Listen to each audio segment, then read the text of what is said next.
Hi, Makiko. Hi, Karisha. Welcome to Rays of Light and the fictional village of Sunnyside. Each episode stands alone, so you can pick topics that interest you. Or you can start at the beginning and see how the characters and village develop over time. Brianna Wolford is woken up with a jolt by her roommate Vicky yelling. Look what Kendall posted! Vicky shouts, shoving her phone in Brianna's face.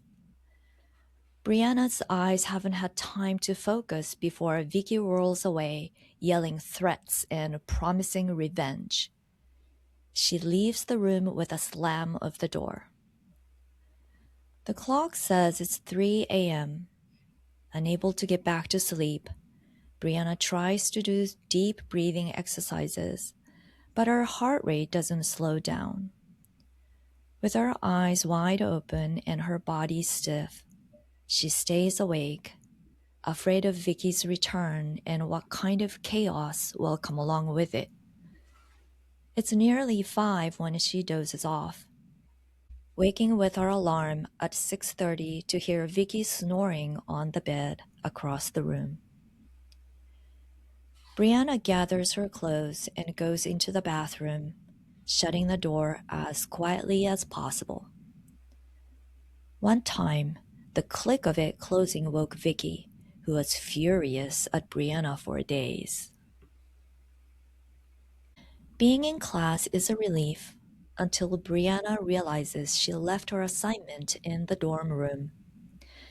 It's due right now, and the penalty for being late is an automatic 20% off whatever her grade would have been otherwise. As always, she'd intended to look it over one more time before putting it in her backpack, but she was too exhausted to follow her regular routine. In her next class, she's called on to answer a question that she thinks she knows, but her self-consciousness and fatigue leave her mind completely blank. Even though she rarely cries, she can feel a pressure building behind her eyes before the instructor finally turns away. Back in her dorm room a few hours later, Vicky and 3 friends are having a loud argument. Brianna really needs to rest, but she doesn't have anywhere else to go. She's already fallen asleep a few times at the library, and the last time a security guard woke her up, which was embarrassing. Haven't you been dating Brayden? Vicky suddenly asks Brianna. Um, we've been talking, Brianna says hesitantly, wondering at Vicky's tone. Vicky persists. But are you seeing him? Because Casey thinks he was making out with Paula, and I just found this. Vicky turns her phone to face Brianna, who has to walk across the room to see a picture of Brayden kissing someone. You'd better ask him what's going on. A wave of humiliation washes over Brianna, but she keeps her face inexpressive. Liz and Sarah sit at a table in the Minions of the Moon cafe, oblivious to friendly waves and their rapidly cooling drinks. The cafe's co-owner Gwen stops by their table to say hi. Liz, did we mess up your order? What? Liz asks, confused. This isn't your regular, and you haven't touched it. Oh, Liz says. I wasn't paying attention. She takes a tentative sip of her milky drink and makes a face. I can't believe I ordered 2 mocha lattes, Sarah says. I'm sorry, Liz. It's not your fault, Liz replies wearily. I was right there and didn't even notice. Sarah sighs. We're both totally out of it. We were on the phone all night with Brianna, trying to convince her not to drop out. Brianna is Sarah and Liz's 20-year-old daughter, and Gwen is as close as an aunt to her. What? Gwen asks. pulling a chair up to their table and sitting between them. Yeah, Sarah says. We finally convinced her to stay until spring break since it's only 2 weeks away, but we were worried that was a mistake. She's been hiding her misery from us since she started in January, and it all came out yesterday. Gwen looks stunned. But she was so excited at her going away party in December. I've never seen her that happy. I know, Sarah says miserably. Attending this university has always been her dream. If only she'd said something sooner, Liz mutters. This is devastating, Gwen says. She worked so hard. Is the problem that she's older than most of the other students living in the dorms?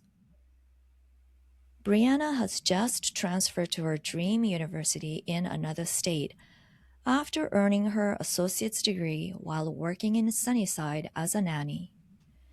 With everything factored in, campus living turned out to be less expensive, so she moved into the dorms knowing she'd be a little older than most of the residents. You know, Brianna, Sarah says. She doesn't say much. When she called last night and said she was going to drop out, we were in shock. We'd been worried she wasn't happy, Liz adds. But she kept saying she was fine, everything was fine. This is devastating, Gwen repeats. Sarah and Liz nod in agreement. She'll never be happy again if she leaves, Gwen insists. I'd rather risk that than her life, Liz says flatly. Isn't that dramatic? Gwen asks, surprised to hear this from the usually level-headed Liz. Brianna wouldn't hurt herself.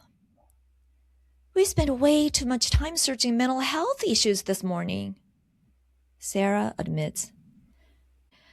But she is especially vulnerable right now. We are thinking of going there so she can stay with us in our hotel room and then go to classes in the day. That's probably a good idea, Gwen agrees, having quickly become just as concerned, just to be safe. She did go see a therapist at the school, Liz says. I think she felt like her problems were dismissed as typical first-year issue, though. I have to admit, I wish she'd been given some sort of anti-anxiety medication. I have an idea, Sarah says. Gwen, would you ask your hypnotherapist if he can get her in quickly? So maybe she can do at least one session from the hotel, then another when she's home over the break? Yes, I will, Gwen says. 2 weeks in a hotel is going to cost a lot there. It's worth it, Liz says. It's not like we're going to be able to focus on anything at home, and we can both work from the hotel. Sarah sighs again. I feel like I'm having a nervous breakdown if I don't get a text from her every half an hour. Let's book a room and get going. So online hypnotherapy sessions are just as effective as in-person ones. And actually all the hypnotherapy sessions I've done as a client have been online. So I know this is true from experience. Yep. After a brief video consultation with Luke Cantrell, Brianna agrees to see if hypnotherapy can help her feel calmer and more in control. A few days later, her parents go out to explore the city so she can have privacy for her first session. Luke asks Brianna how she's been doing since moving into the hotel. I don't know, Brianna finally answers. Luke nods. What would you like to focus on in our session today? Anxiety? So you're feeling anxious? Brianna nods. Do you feel this way often? Brianna nods again. How would you like to feel instead? I don't know. If you knew, what do you think it might be? Brianna blinks at him for a moment. Oh, calmer? Calm? So you'd like to feel calm. Excellent. You probably already know that it's not possible to feel both calm and anxious at the same time. What happens when you imagine feeling calm? There's a long silence. It's nice, Brianna says. How do you know when you are calm? My mind is quieter. So it sounds like calmness is a quiet mind. Brianna nods. What else does calmness mean to you? Hmm. Not being miserable? Good. And what might you call that? Or how might you describe it in a positive, what you want instead of what you don't want? Maybe clearness? Clearness, good. How does clearness feel to you? Really nice. Is there any place you notice clearness in your body? My head? Great. Any colors associated with clearness? Um, like a clear, I guess a clear color? Like a transparent light blue, maybe? Luke smiles. That works. Is there anything else that you'd like to talk about as well? Not really. No. Okay, so today we'll be doing a foundational session like we discussed on the phone. And you'll notice right away that the more you feel calm, the more you now let go of old patterns and habits. Brianna nods. So Luke tells Brianna that he says, you probably already know it's not possible to feel both calm and anxious at the same time. And something I've noticed when people are talking about calm and anxious at the same time is they often are talking about looking calm but feeling anxious. That's not what we're talking about here. We're talking about feeling both at the same time. And of course, it really depends a lot on the person or the situation. Yep, exactly. And yeah, I too often say that opposite emotions can't exist at the same time. But actually, I'm not talking about positive emotions versus negative emotions. It's more about which end of the nervous system the emotions come from. Emotions from opposite ends, like intense fear versus deep calm, usually don't happen at the same time because of how our nervous system works. Our autonomic nervous system has two main branches, as probably many of you know. The sympathetic side is fight flight. It activates during anger, fear, or excitement. And the parasympathetic side is calm and relaxed. When we shift into the strong anger or fear or sadness, which are heavily sympathetic, it's very difficult to feel deep calm or relaxation at the same time because the parasympathetic side would need to dominate for us to actually feel that. But positive emotions like joy, excitement, and happiness aren't necessarily parasympathetic either. In fact, they often activate the sympathetic side, which is why it's sometimes called eustress, which is the positive stress, not the negative stress. That's also why, in a sympathetic state, it's possible to experience other sympathetic centered emotions like anxiety or fear simultaneously. Like when we feel so happy, but then feel as if too good to be true, and Right. then sort of feel anxiety bubbling underneath the happiness kind of thing. Right. And excitement, that's often Yeah, yeah, anxiety related. exactly. I felt that same thing today. So that's neat you Yeah. mentioned that. Yeah, like I was really excited about something that's going to happen later this week. And then I was like, oh, maybe it won't happen. I like went into this immediate anxiety thing. And then I was really stressed about that or really anxious about it maybe not happening, even though I hadn't even known about it a few minutes before. So I was like, whoa, way to undermine my, happiness. Yeah, that happens. Another factor is the intensity of the emotions. So strong emotions usually overpower weak ones or weaker ones. For example, if I see a cute puppy, then I feel warmth and affection, and I just want to go cuddle. And Wait, do but you love puppies? Do you love puppies? oh, I love puppies and Oh, me kittens and too. So everything small. I love them. I didn't know that. So you love just little, yeah, they're so adorable, huh? I didn't know that I about you. know. Cool. But if the mama dog, nearby like starts growling, like it's gonna bite my head off or something like that, then fear immediately shoots up. And my puppy happiness will be overridden until, I feel safe, kind of thing. Your puppy So, happiness is cute. so we're very complex being, and so our emotions are also very complex. But in general, it's difficult to feel fear and calm, or anxiety and deep relaxation at the same time. Right.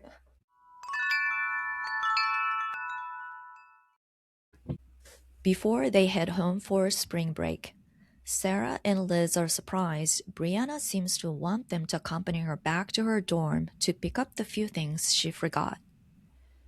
Their former confident daughter, who earned all A's in her college courses while running a household with two rambunctious children, seems to shrink inside herself when her roommate Vicky appears.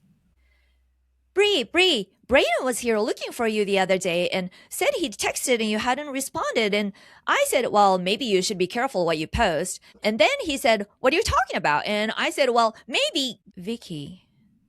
Brianna interrupts quietly. It's fine. Have you met my parents? Vicky barely glances at Sarah and Liz. Nice to meet you. Gotta go. See you after break. Don't ask, Brianna says stiffly. A few minutes later, the doorknob is rattled, followed by loud banging. I don't know why her friends always try that, Brianna mutters. The doors lock automatically. Sarah and Liz exchange looks while Brianna reluctantly goes to open the door. There's a lot of yelling, seemingly cheerful, before Brianna returns alone. Looking for Vicky, she says. Are they all 18? Liz asks. I guess so. Wow, Vicky's side of the room is chaotic, Sarah says. What's it like here at night? Liz asks. All chaos, all the time, Brianna says flatly. Her parents look at each other again. Can't you ask to be moved? Sarah asks. Brianna groans. No, she would know. Everyone would know. Sarah sounds a little frustrated when she says, only if you stayed in the dorms though, right? I mean, if you moved off campus, Vicky wouldn't think it was about her. Brianna shakes her head. There's a contract, and we've already paid for the whole term. What if we can prove she's a demon? Sarah asks. What? Ignore her, Liz says. There's gotta be a demon clause. Sarah persists. What are you talking about? Brianna asks impatiently. She's referring to Buffy the Vampire Slayer, Liz says. Buffy's first college roommate was a demon. Oh, the television show, Brianna says. Then, after a moment, she adds, I think the demon was less annoying than Vicky. Sarah opens her eyes wide in mock horror. The demon was stealing Buffy's soul! Brianna can't help smiling. Then she begins to laugh, with Liz joining in. So, Makiko, had you ever heard of this television show, Buffy the Vampire Slayer? Oh, no. Tell So, me. from 1997 to 2003, I think, Buffy the Vampire Slayer was a very popular American television show, and it's still watched and rewatched regularly. And I think they're making a new version of it now, even. So I never watched the show myself, but I was a background Uh, actor and extra on it toward the end of its filming time. This is when I was wow. in college.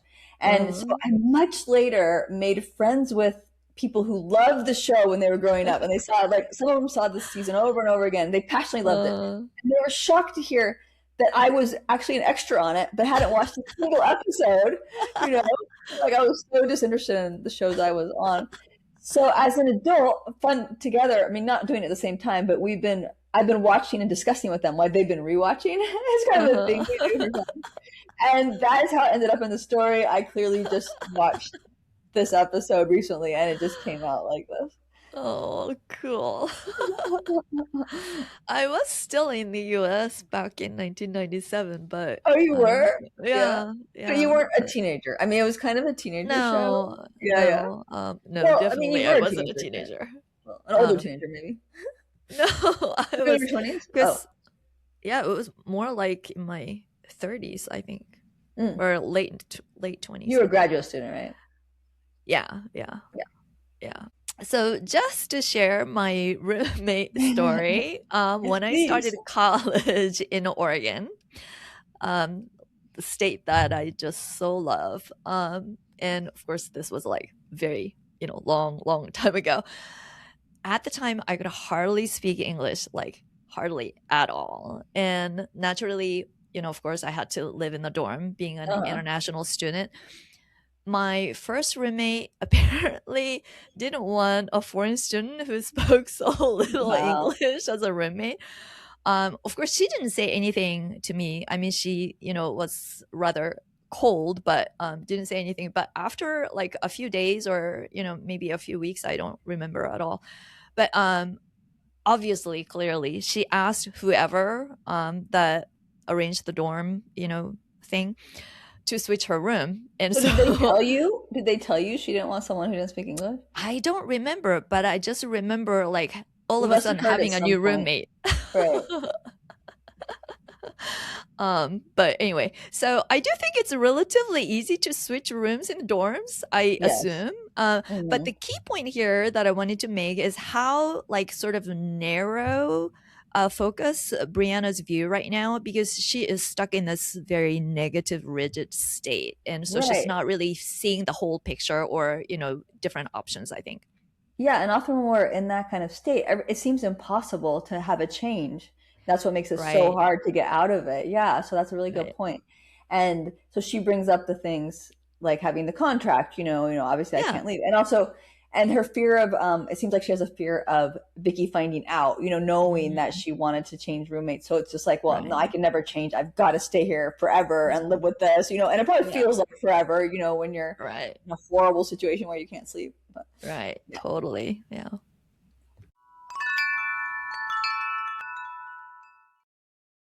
At her second session, Brianna tells Luke, "My mom made me promise to tell you something."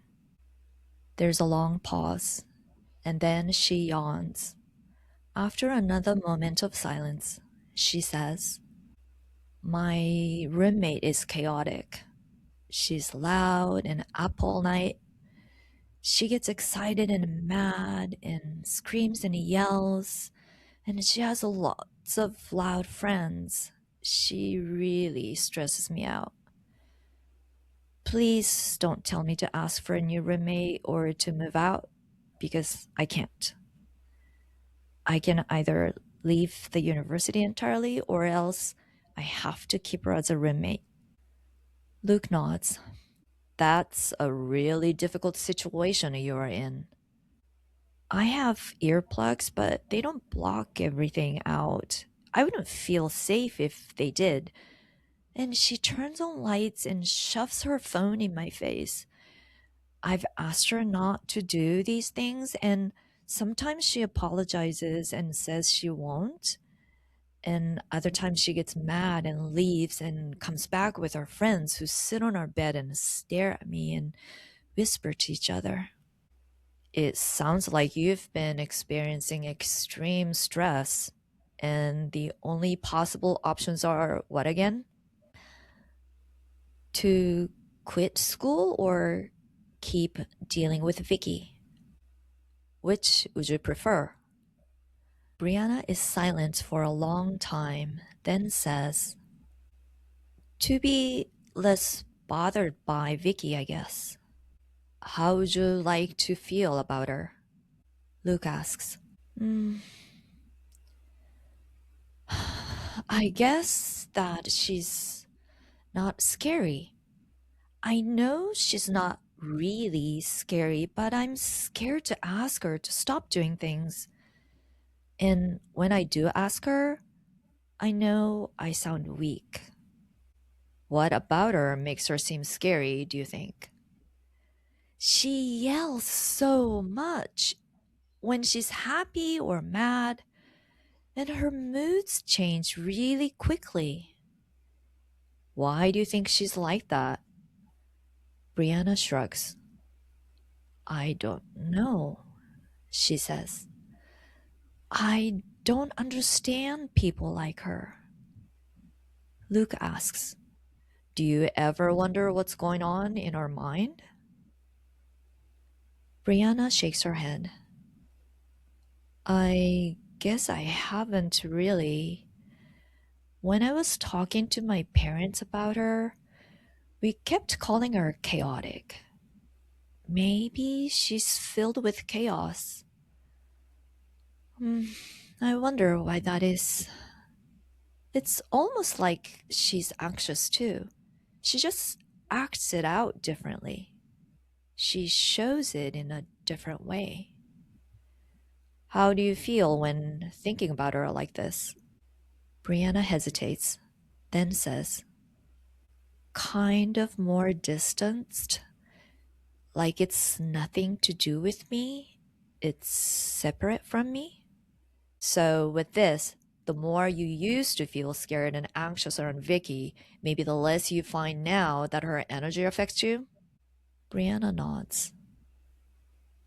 I want to be able to calmly tell her when I don't like what she's doing. Even if it doesn't change anything, I'd feel much better than if I'm just cowering in front of her. That makes sense. So, how would you like to feel when Vicky's doing something unknowing and you're asking her to stop? Hmm, I guess I'd like to feel very separate from her chaos, like I'm a distance away and like I feel calm no matter how she reacts. And when I'm speaking, I want to feel confident and really calm and solid, not shaky. Excellent, Luke says.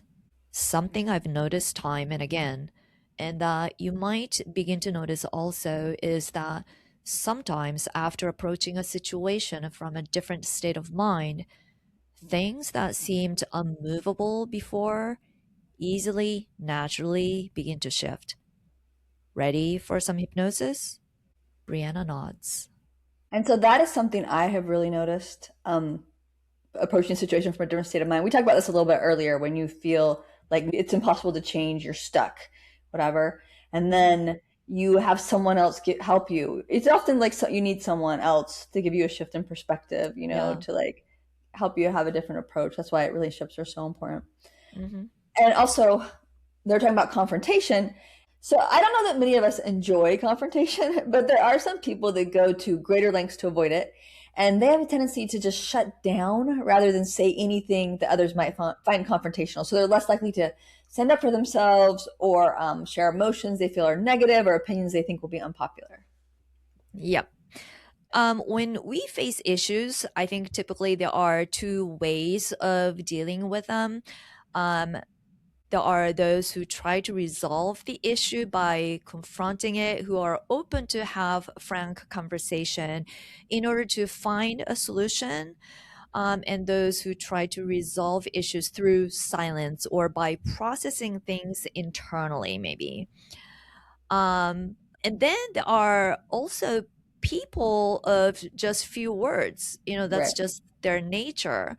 Mhm. A lot of things might be going through in their minds, but they don't have the words to express it.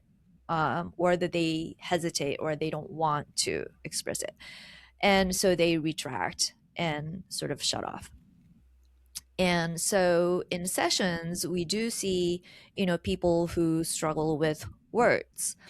There's nothing wrong with that, of course. So if you are one of those people, there's no need to worry. We as hypnotherapists do need information to understand what your issues are, where you are right now in the situation, and what your desired outcome is. But there are ways for you to share that with us, and we'll guide you through that. Right. And there's also, in times of high emotion, it is often harder for anyone to find words. So, yeah, it can just Hmm. make it more difficult. So I just remembered a roommate story that kind of goes along with yours. So when Tell me, in my tell first me. year, I also lived in the dorms for my first year, and it was kind of a double room. So there were two people on each side, but we shared a bathroom. So it was, kind of combined, Oh, but a little uh-huh. division, yeah. Yeah. So on the other side was someone who I'm still friends with, actually, and she chose to have foreign students from Japan as her roommates. Yeah, so it Wow. was the opposite. Um, and both of the students she had, we became good friends with. I became good friends Uh, with too. And one I wrote to for years and wow. years. So, Wow. yeah, that's kind of the opposite.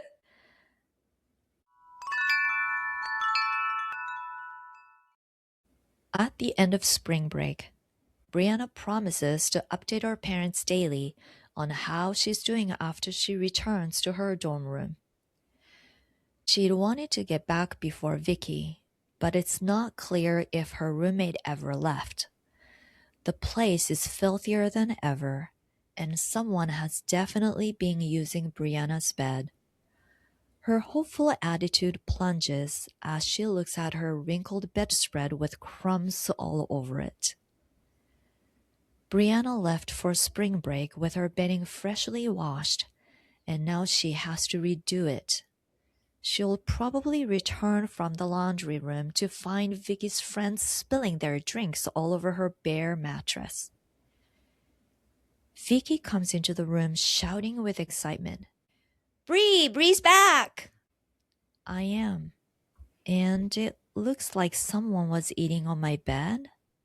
I'm so sorry. Casey stayed here last night to avoid her roommate, and I told her to be careful. We got in a big fight. About her eating on my bed?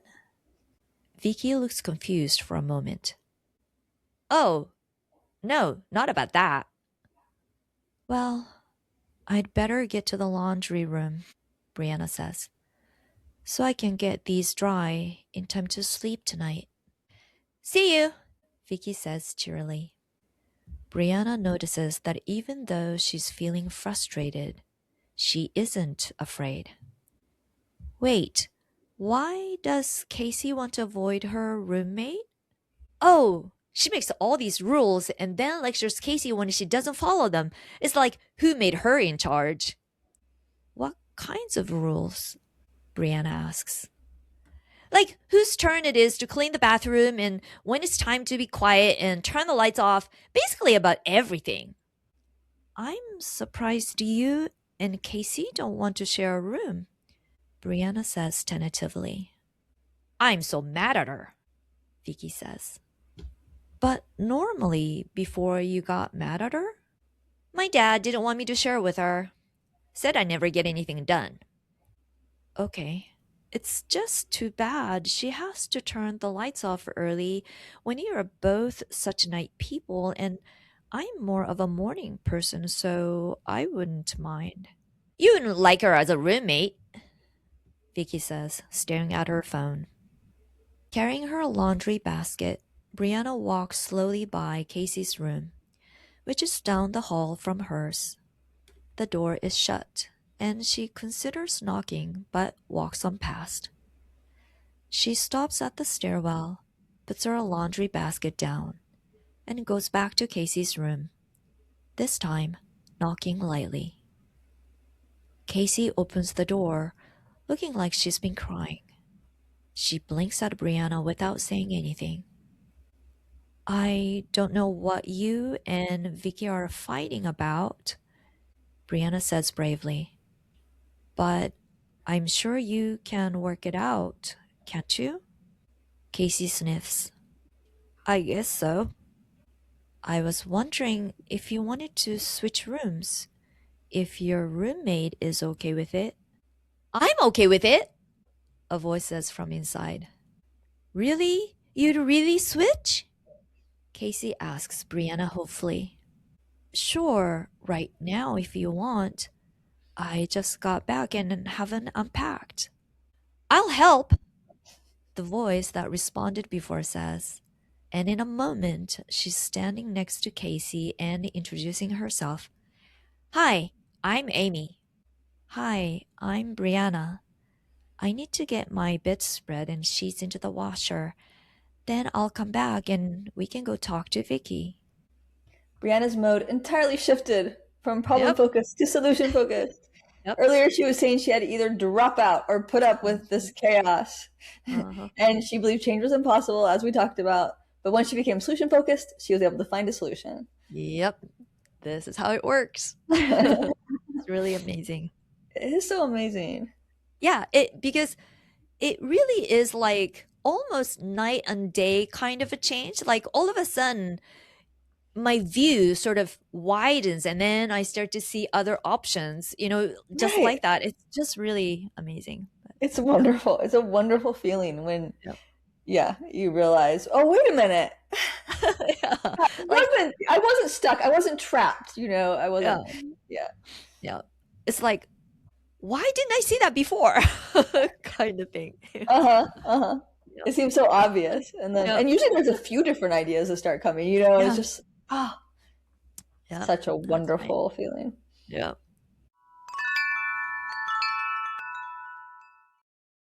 Brianna is fully moved by the time her bedspread is dry. She sits on her new clean bed facing Amy, who is across the room on her own bed. I'm ready for the rules, Brianna says. Amy laughs and asks, what rules do you want? Let's see. No screaming when I'm sleeping would be nice. Wah, Amy says. I'll try really hard. They both laugh. No eating on my bed? Done. Brianna sighs happily. I'm so relieved. Me too, Amy says. I'd better call my parents. They will be so relieved. Mine too. A week later, Sarah calls Brianna to make sure things are still going well. How's your sleep? She asks. Great, Brianna says. Is Amy still being respectful? She is. I'm so proud of you for bravely recognizing an opportunity and finding a way to make it work, Sarah says, not for the first time. I hope you're proud of yourself too. Brianna is proud of herself for being brave, and this bravery has begun to spread to other areas of her life, reminding her of how Luke told her that sometimes in therapy you find a common denominator and collapse it, and it then generalizes into your life. She feels like this has happened to her as she's finding it easier to participate in class. And when she and Amy applied at the campus performing arts center to make extra money and watch free shows, she felt like she did a great job in the interview. Still, hearing how earnest her mom is about it makes her laugh. I'm serious, Sarah says. I know, Mom. Thank you so much for joining us in Sunnyside. Thank you. We welcome questions. Our contact info is in the show notes. Thank you, High Street Jack, for our theme song. Thank you, Makiko, for being our technical guru. I'm a guru now. You're a guru now. Stories for Rays of Light are written by Karisha.